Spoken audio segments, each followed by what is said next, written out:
kita, ta'alum kita, kajian kita dengan membaca basmalah. Bismillahirrahmanirrahim. Assalamualaikum warahmatullahi wabarakatuh. Kalau melihat langsung dan dengar langsung dari semangat jawab salamnya, insya Allah ini semua hamba-hamba Allah akan menjadi calon penghuni surga. Amin ya rabbal alamin. Innalhamdalillah nahmaduhu wa nasta'inuhu wa nastaghfiruh wa na'udzu billahi min syururi anfusina wa min sayyiati a'malina may yahdihillahu fala mudilla lahu wa may yudlilhu fala hadiyalah. Walhamdulillahilladzi khalaqal mauta wal hayata liyabluwakum ayyukum ahsanu amala. Yaqulullahu tabaraka wa ta'ala fil Qur'anil Karim, a'udzu billahi minasyaitonir rajim. Ya ayyuhalladzina amanu taqullaha haqqa tuqatih wa la tamutunna illa wa antum muslimun. Wa qala Rasulullah sallallahu alaihi wasallam, min husni islamil mar'i tarkuhu ma la ya'nihi wa qala ihris ala ma yanfa'uka, rawahu Muslim. Syukur alhamdulillah, ibu-ibu saudaraku seiman, hamba Allah yang cinta pada kebaikan dan kebenaran, yang selalu mengharapkan keridhaan Allah.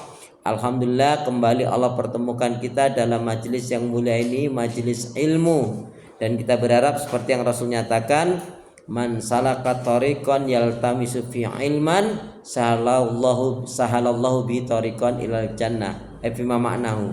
Barang siapa yang dia melangkahkan kakinya, tentunya mendatangi majelis ilmu dengan ikhlas mengharapkan keridhaan Allah, maka Allah akan mudahkan jalan bagi dirinya untuk menuju surganya Allah. Amin. Jadi syaratnya apa? Kedatangan kita dengan ikhlas mengharapkan keridhaan Allah. Dan sebenarnya itu sudah terlatih, karena di dalam ikrar salat kita kan jelaskan, kul inna sholati wa nusuki wa mahyaya wa mamati lillahi rabbil alamin. Katakanlah, sesungguhnya salatku, ibadahku, hidup dan matiku hanya kuperuntukkan pada Allah, Rabb semesta alam. Alhamdulillah, dengan menyebut asma Allah yang Maha Pengasih lagi Maha Penyayang, yang tiada ilah yang berhak diibadahi dengan benar kecuali hanya Allah Subhanahu wa taala. Hanya kepada Allah kita beribadah dan hanya kepada Allah kita mohon pertolongan. Karena itu doa pinta kita, semoga hati, iman, ibadah, akhlak dan ilmu yang Allah berikan kepada kita hendaknya menjadikan kita bisa lebih baik daripada hari-hari sebelumnya, bisa memberikan kebaikan dan manfaat yang banyak pula untuk diri, keluarga, teman, sahabat, saudara, tetangga dan orang lain. Dan tentunya dengan semangat fastabiqul khairat, berlomba-lomba di banyak kebaikan, dan dengan istiqomah yang kita pinta akhir kehidupan kita mati dalam keadaan husnul khatimah.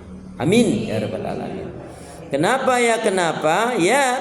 Karena seorang muslimah yang baik hatinya, baik imannya, baik ibadahnya, baik akhlaknya dan juga baik ilmunya, insya Allah muslimah yang baik hatinya, imannya, ibadah, akhlak dan ilmunya, insya Allah jiwanya tenang dan tentram walaupun tabungannya banyak. Amin ya rabbal alamin. Jadi kalau mau tabungannya banyak, baikin hati, baikin iman, baikin ibadah, baikin akhlak dan juga baikin ilmu. Alhamdulillahirabbil alamin. Allahumma shalli ala Muhammad, Allahumma shalli ala Muhammad. Salawat dan salam semoga Allah selalu curahkan, limpahkan pada Nabi kita Muhammad sallallahu alaihi wasallam yang telah menyampaikan, mengajarkan istilah Islam dengan sempurna, rahmatan lil alamin.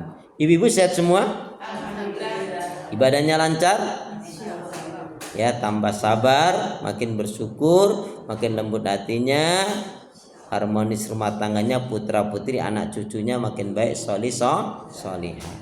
Baik ibu, hari ini kita akan kaji, yaitu dari firman Allah Subhanahu wa taala yang terdapat di dalam surat Al-Hadid. Surat Al-Hadid, surat yang ke-57 ayat yang ke-16. A'udzu billahi minasyaitonir rajim. Alam ya'ni lil ladzina amanu an tasha'a qulubuhum li dzikrillah wa ma nazzala minal haqq wa la yakunu kal ladzina utul kitab min qabl fatola alaihimul amadu faqasat qulubuhum wa katsirum minhum fasikun. Surat yang ke-57 ayat yang ke-16. Apakah belum waktunya? Apakah belum saatnya bagi orang-orang yang menyatakan dirinya beriman itu untuk tunduk khusyuk, artinya mengingat Allah.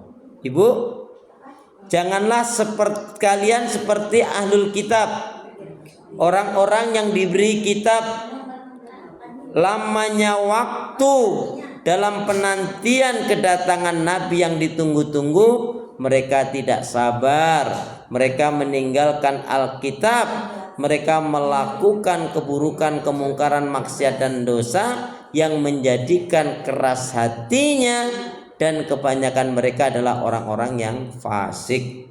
Ya, itu arti bebasnya orang yang fasik, artinya orang yang melanggar hukum Allah dengan sengaja.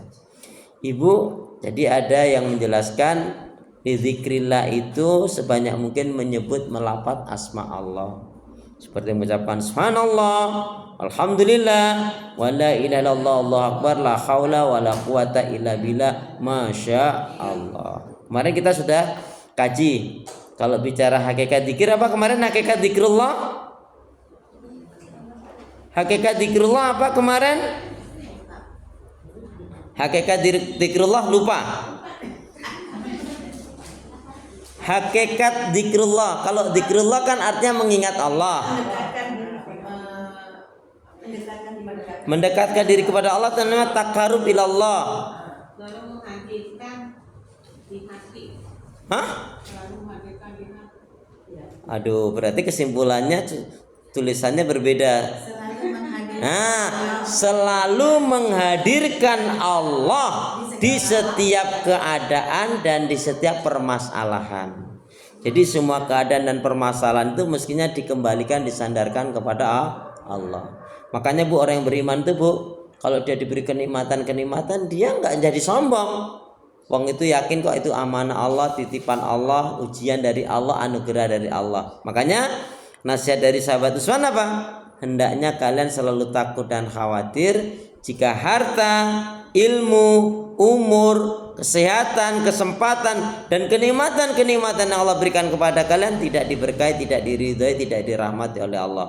Kenapa nggak diberkahi, nggak diridhai, nggak dirahmati oleh Allah? Karena nggak bersyukur.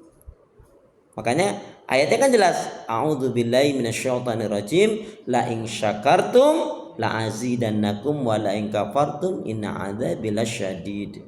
Jikalau kalian mensyukuri nikmat-nikmatku, kata Allah, Allah akan tambah berkah karunia-Nya. Kalau kufur, azabku amatlah pedih. Bu, ternyata orang yang baik itu bisa menjadi rusak, menjadi hancur, bisa keseret ke neraka apa?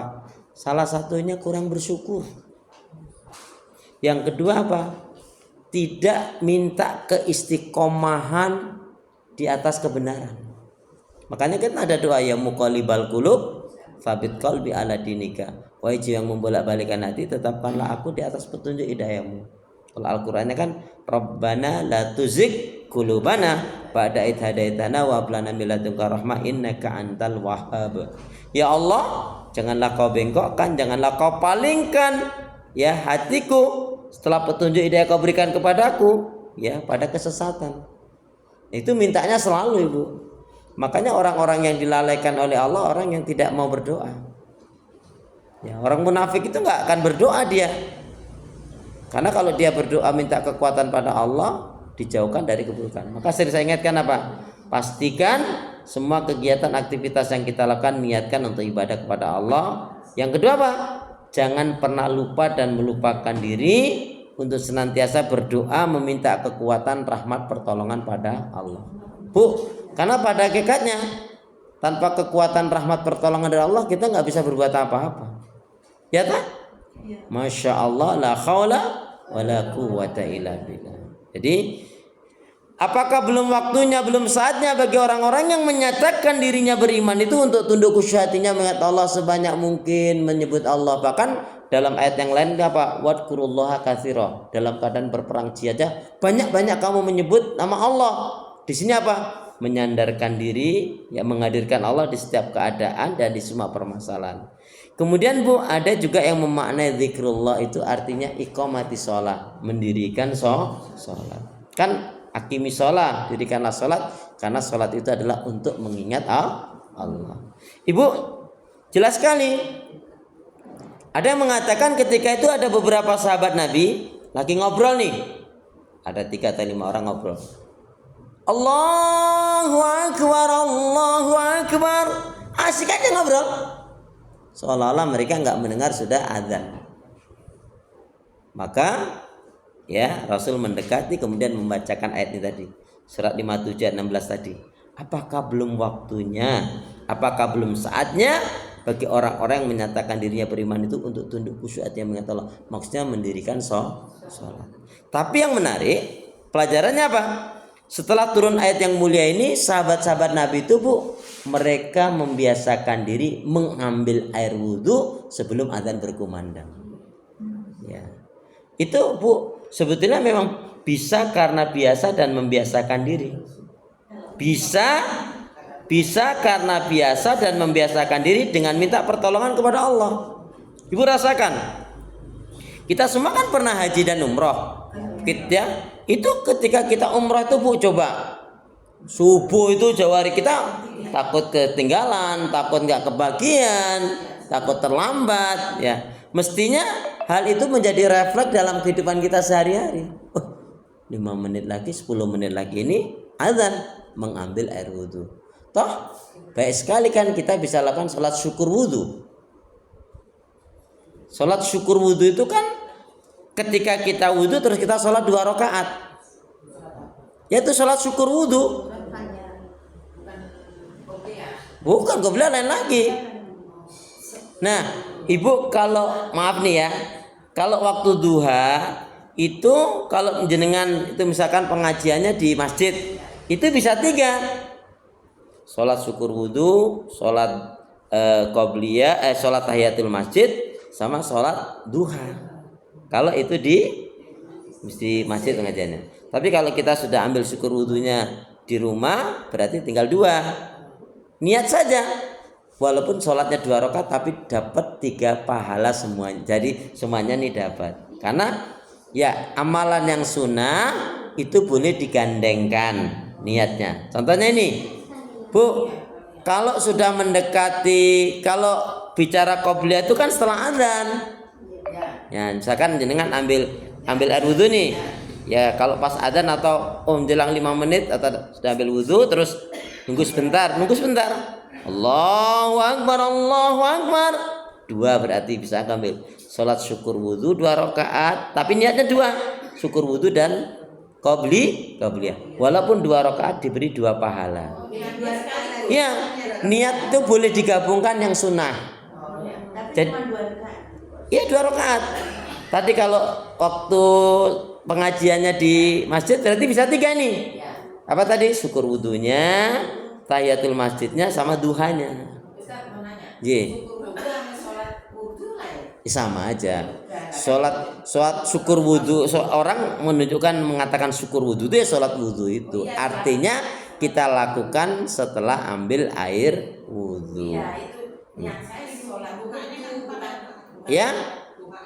Ya soal duha itu kan bisa 2 bisa 4 ya, bisa 6 bisa 8 ya, tinggal nanti duanya nambah aja lagi kalau gitu ya. Tapi intinya apa Bu? Amalan-amalan sunnah dapat digabungkan. Contoh Yaumul Bid dengan Yaumul Senin Kemis, nah itu bisa digabungkan dengan satu niat karena sunnah dengan sunnah ya.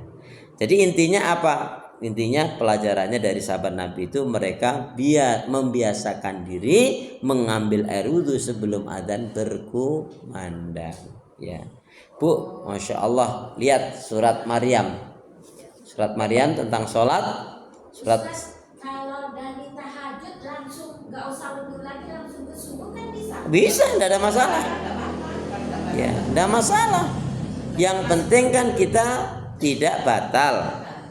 Bahkan ada yang mengatakan Imam Syafi'i itu pada isya sampai subuh enggak. Kuat kok fisiknya. Ya kan tidurnya kan sebelumnya udah tidur. Jadi mungkin saya menggambarkan itu mungkin katakanlah mulai jam 10 atau jam 11 karena beliau menelaah kitab kan, membaca Quran, membaca hadis. Jadi sampai seperti itu. Jadi orang-orang dahulu itu ada yang memang diberi kekuatan. Nah, pengertian menjaga wudhu itu bukan menahan kentut. Menjaga wudhu itu begitu batal wudhu lagi. Lah ibu nahan kentut malah jadi penyakit. Nah, ya.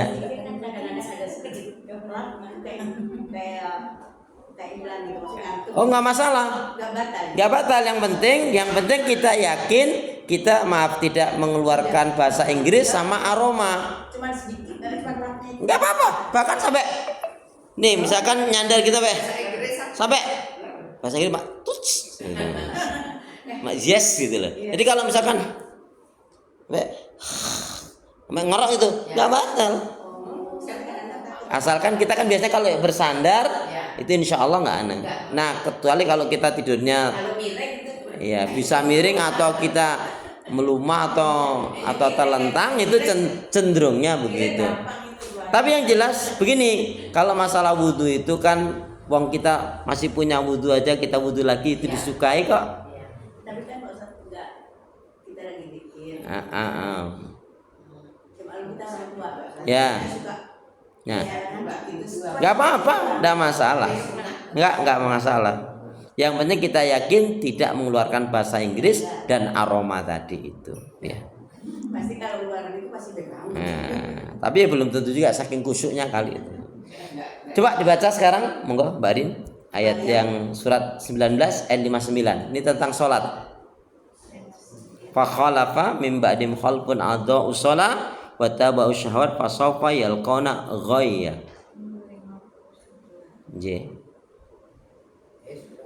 Nah, silakan monggo. Maka datanglah. Kemudian datanglah. Ya, betul. Bismillahirrahmanirrahim. Kemudian datanglah setelah mereka pengganti yang mengabaikan sholat dan mengikuti keinginannya, maka mereka kelak akan tersesat. Ya, maka kemudian datanglah pengganti yang buruk. Buruk itu Bu meliputi ucapannya, akhlaknya, sikapnya. Tapi buruk di sini maka akan datanglah pengganti yang buruk yang mengabaikan sholat.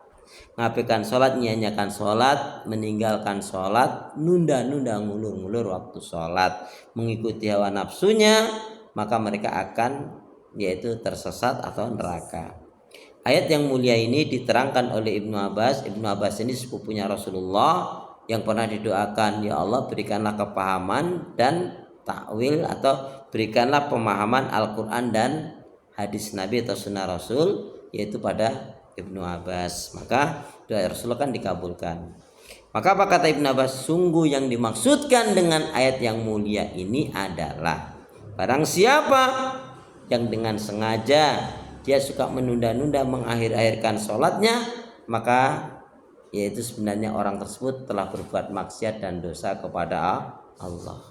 Makanya dalam satu riwayat, apabila ada seorang mukmin dia senang habis melakukan sholat itu senang gembira, ya sedih kalau dia belum melakukan sholat karena mungkin dalam perjalanan atau lagi nggak enak badan atau lagi tertidur. Pokoknya dia kalau sudah melakukan sholat itu senang. Kalau dia belum melakukan sholat dia sedih, itu tandanya ada keimanan dan itu rahmat Allah Subhanahu wa Ta'ala. Bu, intinya ketika kita suka melakukan kebaikan-kebaikan senang, itu tandanya rahmat Allah. Sebaliknya kalau ya tergantung. Kalau dalam perjalanan itu kan